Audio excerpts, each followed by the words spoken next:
The film The Snow Walker, directed by Charles Martin Smith, is a Canadian survivalist story about a pilot who suffers a plane crash in an undeveloped part of the Northwest Territories.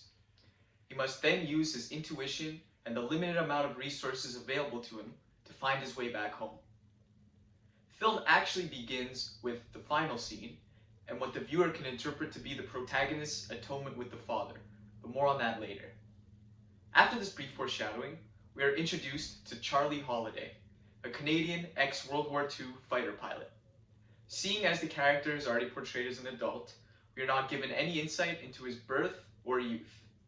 Charlie receives his call to adventure once his plane goes down in a rather desolate part of the Northwest Territories.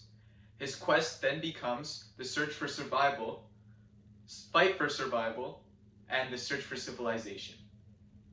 Luckily, he is not alone, as he had picked up Kunala, a sick Inuit girl, in hopes of airlifting her to the nearest hospital. She can be identified as his supernatural aid, more specifically, a mother or goddess-like figure. In the wilderness, she teaches him the ways of her people and helps him stay sane and alive. Charlie has no choice but to accept his call to adventure immediately. He crosses the threshold once he abandons what's left of his plane and ventures out into the wild. Charlie enters the belly of the whale once he decides to leave Kunala behind and attempt the journey by himself. One night in, he's attacked by a swarm of insects which leave him hurt, bewildered, and hopeless.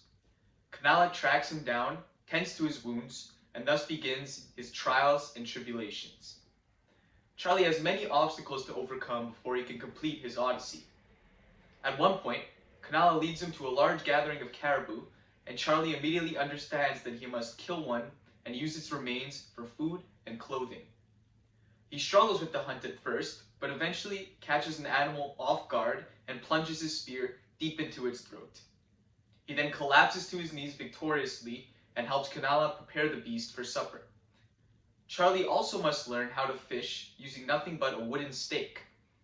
At first, he has an extremely hard time catching anything, but after more than a few attempts, he successfully impales a trout at the end of his makeshift spear and holds it up in the air for the whole world to see. Finally, Charlie must learn how to make appropriate clothing that would help him brave the harshness of the Canadian winter.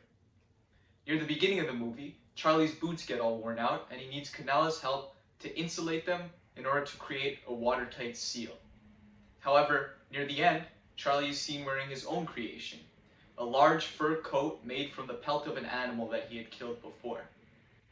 As the movie progresses, the pair realize that their odds of being seen and rescued out in the wilderness are extremely low, and they must alter their plans. Kunala comes up with the idea of venturing north until they reach an Inuit camp, and Charlie has no choice but to agree.